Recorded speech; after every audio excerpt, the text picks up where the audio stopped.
आज रामनवमी है और आप सभी को रामनवमी की बहुत बहुत शुभकामनाएं और अभिनंदन। आज का हमारा जो चैप्टर है क्लास 12 का चैप्टर है रिलेशंस एंड फंक्शंस। लेकिन आज हमने केवल रिलेशन को लिया है और रिलेशन में जो जो इम्पोर्टेंट बातें हैं वो की जाएंगी। हालांकि इसको हमने काफी डिटेल्ड वे में पहले किया है, लेकिन आज जो मेन बात है वो है एडवांस लेवल। आज एडवांस लेवल को लेते हुए, क्योंकि बोर्ड परीक्षा में भी आजकल एडवांस लेवल के कुछ सवाल आ जाते हैं और उनको सॉल्व करना पड़ता है, इसलिए इसको हमें सीख लेना चाहिए। नंबर एक क्या बात है कि यदि हमारा कोई रिलेशन है ए से ए में, वैसे ए से बी में भी हो सकता है, लेकिन मैंने यहाँ ए से ए में लिया है क्योंकि एनसीईआरटी में ज्यादातर क्वेश्चंस में ए टू ए ही रिलेशन लिया गया है। तो इसको हम ए बोलते हैं, वो डोमेन होता है। अगला एक कोडोमेन होता है और इनके बीच में जो रिलेशन है वो रिलेशन हमारा आर है। तो आर क्या चीज है? R is a subset of A cross A. हमने पिछले वीडियो में बताया था पहले ए क्रॉस ए निकालने, तो उसके जितने भी सबसेट आएंगे वो हमारे रिलेशन हो जाएंगे। अब क्योंकि नंबर ऑफ सबसेट्स किसी भी सेट में मान लीजिए n एलिमेंट्स हैं, तो नंबर ऑफ सबसेट्स 2 की पावर n आते हैं, लेकिन यहाँ पर नंबर ऑफ एलिमेंट्स आएंगे number of a into number of a, यानी n इंटू n, यानी n स्क्वायर। इस प्रकार से कुल हमारे नंबर ऑफ सबसेट्स यानी नंबर ऑफ रिलेशंस 2 की पावर n स्क्वायर हो जाएंगे। अब यहाँ पर डोमेन क्या चीज है? Set of all possible values of x। यहाँ पर जितने भी x की वैल्यूज आएंगी वो डोमेन होगा, और ऑल पॉसिबल वैल्यूज का जो सेट होगा वो y का जो सेट होगा वो कोडोमेन होगा। अब एक टाइप्स ऑफ रिलेशंस में लेके चलेंगे। ये रिफ्लेक्सिव है, तो रिफ्लेक्सिव में क्या होता है? Self attachment. मैंने कई बार इसको बताया है, ये पहली मर्तबा हमने इस्तेमाल किया है वर्ड सेल्फ अटैचमेंट वाला। x belongs to r for all x belong to a, यानी हर एलिमेंट का सेल्फ अटैचमेंट इसमें आएगा। आइडेंटिटी रिलेशन में भी x belongs to r for all x belongs to a। Reflexive और आइडेंटिटी फंक्शन देखने में एक से लग रहे हैं, लेकिन इनमें डिफरेंस है। ईच आइडेंटिटी रिलेशन रिफ्लेक्सिव होता है, लेकिन हर रिफ्लेक्सिव आइडेंटिटी नहीं होता। एक एग्जांपल लेते हैं, मान लीजिए a is equal to alpha beta gamma है हमारा, तो यहाँ पर अल्फा का अल्फा से सेल्फ अटैचमेंट है, बीटा का बीटा से है, गामा का गामा से है, तो आइडेंटिटी भी है और रिफ्लेक्सिव भी है। लेकिन यदि हम alpha alpha beta beta gamma gamma के साथ में एक या दो पेयर और लगा दें या ज्यादा पेयर लगा दें, जैसे कि हमने अल्फा बीटा लगा दिया, बीटा गामा लगा दिया, तो ये एक रिफ्लेक्सिव रिलेशन तो है, लेकिन ये आइडेंटिटी रिलेशन नहीं है। इसलिए आइडेंटिटी रिलेशन में कोई भी एक्स्ट्रा एलिमेंट नहीं आएगा सेल्फ अटैचमेंट के अलावा। इसी प्रकार से मान लीजिए हमारे पास में कोई सेट 1 2 3 है, तो 1 1 2 2 3 3 ये हमारा आइडेंटिटी होगा और रिफ्लेक्सिव भी होगा। इसलिए each identity relation is also reflexive, but every reflexive relation need not be an identity relation. अब हम आगे चलेंगे एडवांस लेवल पे। ये सिमेट्रिक फंक्शन क्या होता है? ये सिमेट्रिक फंक्शन में मान लीजिए हमारे पास में कोई x y एलिमेंट आ रहा है, तो उसका रेसिप्रोकल आएगा, यानी yx belongs to r for all x y belongs to r। मान लीजिए हमारे पास में एक एलिमेंट 1 2 आ रहा है, तो 2 1 भी उसमें रिलेशन में आएगा, तो इस तरह से सिमेट्रिक हो जाएगा। ट्रांजिटिव के लिए क्या है? x y belong to r, y z belong to r, implies आ जाएगा फर्स्ट और लास्ट का relation x z belong to r।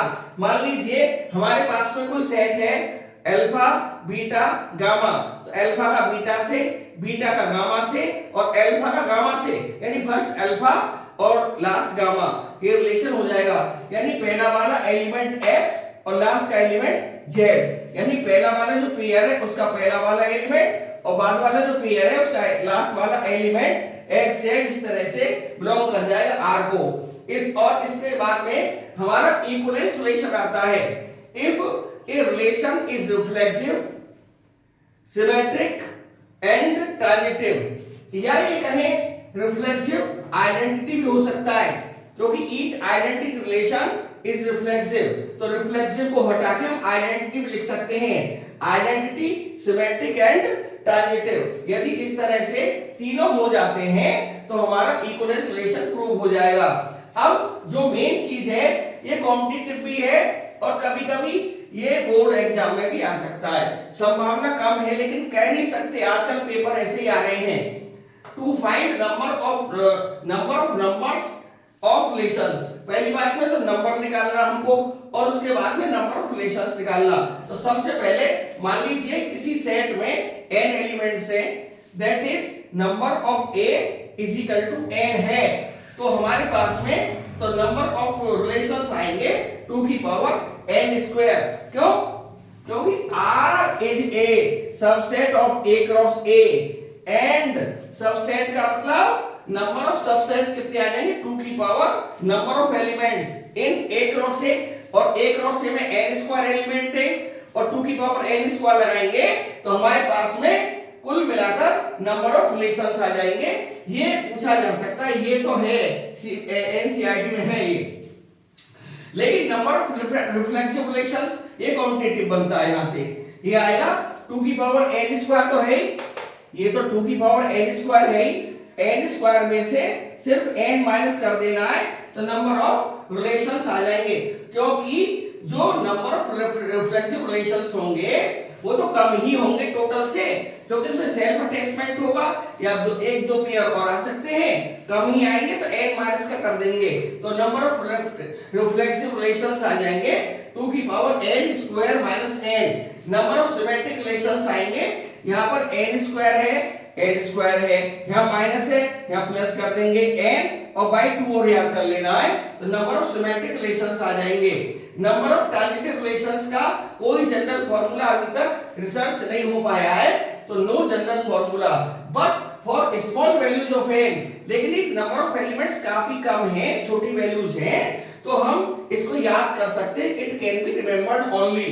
For example, यदि हमारे पास में किसी भी सेट में नंबर ऑफ एलिमेंट 1 है तो हम नंबर ऑफ ट्रांजिटिव रिलेशन 1 लिखेंगे, 2 है तो 3 लिखेंगे और नंबर ऑफ एलिमेंट 3 है तो 171 काफी बड़ा नंबर है, ये याद करने पड़ेंगे, इससे ज्यादा नहीं पूछा जाएगा। अब आते हैं नंबर ऑफ इक्विवेलेंस रिलेशंस पर। तो इसके लिए एक ट्रिक है, मान लीजिए हमारे पास में किसी सेट में नंबर ऑफ एलिमेंट्स 1 है 1, तो नंबर ऑफ इक्विवेलेंस रिलेशन आएंगे 1, और यदि नंबर 2 है उसमें एलिमेंट 2 एलिमेंट आ रहे हैं सेट के अंदर तो हमारा आएगा 1 को तो लिख ही लो, अब इनका ऐड कर लो 1 और 2, अब ऊपर कोई नंबर नहीं बचा तो यहाँ फाइनल हो जाएगा, तो 2 हमारे पास इक्विवेलेंस रिलेशन आएंगे 2, यानी जो हमारे पास में पहले 1 आया एलिमेंट 1 के लिए, और यदि नंबर ऑफ एलिमेंट्स 2 हैं तो ये इक्विवेलेंस रिलेशन 2 आ गए, और यदि एलिमेंटों की नंबर 3 है तो 2 को यही लिख लेंगे। अब इनका सम करेंगे, 1 और 2 का सम 3 आ गया, 3 और 2 का सम 5 आ गया, और 5 के ऊपर कोई नंबर नहीं बचा, ये रोक देंगे तो ये 5 आ जाएंगे इक्विवेलेंस रिलेशन। अब हमारे पास में मान लीजिए ये वैल्यू 4 हो जाती है, तो ये जो लास्ट का है उसे 5 को यहां लिख देंगे, 5 और 2 का सम 7, 7 और 3 का सम 10, और 10 का सम और 5 का मिला देंगे 15, तो ये इक्विवेलेंस रिलेशन 15 हो जाएंगे। अब हमारे पास में मान लीजिए नंबर 5 आ जाते हैं तो 50 लास्ट वाला ही लिख देंगे, अब इनको ऐड करो, 5 15 और 5 20, 20 और 7 27, 27 और 10 37, 37 और 15 52, तो इस तरह से 52 हमारे पास में इक्विवेलेंस रिलेशन आएंगे। अब हम एक और नंबर ले रहे हैं, लास्ट का नंबर मान लीजिए 6 हमारे पास में नंबर ऑफ एलिमेंट 6 इस सेट में, तो हम क्या करेंगे, लास्ट वाला जो हमारा 52 है उसे यही लिख लेंगे, 52 में 15 ऐड कर देंगे, 67 आएगा, 67 में 20 ऐड कर देंगे, 87 आएगा, 87 में 27 ऐड कर देंगे, 114 आएगा, 114 में 37 ऐड कर देंगे, तो ये नंबर 151 आ जाएगा। ये काफी बड़ा नंबर है। इस प्रकार से और भी हम लिख सकते हैं। 7 के लिए 151 यहाँ पर आ जाएगा और इसी तरह से ये क्रम चलता रहेगा।